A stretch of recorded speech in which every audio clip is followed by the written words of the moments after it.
welcome to review of what week are we on? Week 5. We're making it. We're over halfway through. We have 8 weeks total. It's the end of week 5. The first point that we talked about this week was affirmative-negative questions. So this is a different way to ask a yes or no question. Instead of putting a ma at the end of the sentence, we can repeat the verb and have like an affirmative-negative form of it. Is it a, bu, a? So a could be an adjective or a could be a verb. So it's a, bu, a. Or it could be 有没有, or which I don't actually think we specifically talked about that, but it's the same idea as a, bu, a. It's 有, because 有 is always negated by 没, so it's 有没有, not 有不有. And then we had a verb, and then 了没, so like 吃饭了没, did you eat or not? 吃饭了没有? And then that's affirmative negative questions. We talked about tag questions like 是不是 or 是吗, 对不对, 对吗, 可不可以, 可以吗, 好不好, 好吗, 行不行, 行吗? What am I missing? That's a lot of them.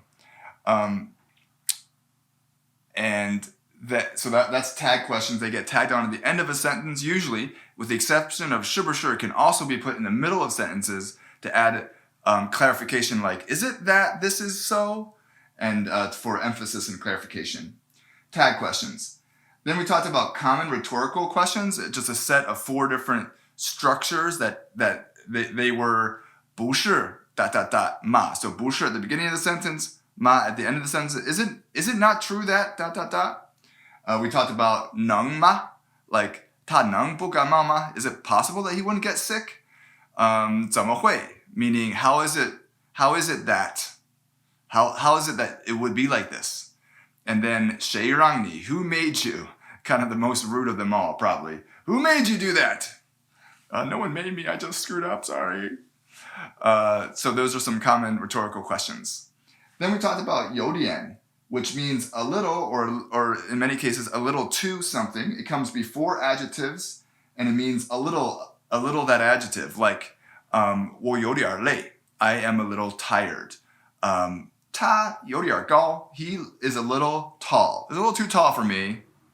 That kind of thing. It is different from yodiyan, because yodiyan means a little, but it's when it comes before nouns to say a little of that noun.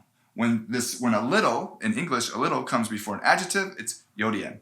Also, we talked about how as yodiyan can come after an adjective, but it's different. It does still mean a little, but it means a little bit more. It's comparative.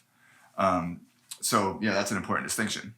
Then we talked about gèng before an adjective, which means more of that adjective, or even more sometimes. Then we talk about zhēn, which means really, and zui, which means most. All of these are kind of similar in their grammar in the sense that they come before adjectives to say something. This says more, this says a lot of that, like extremely or very, really, and this says the most.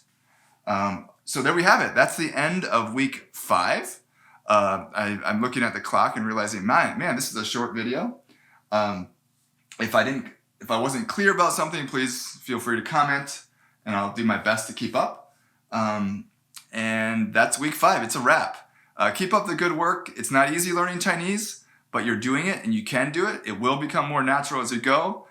Don't be afraid to make mistakes. Just go for it.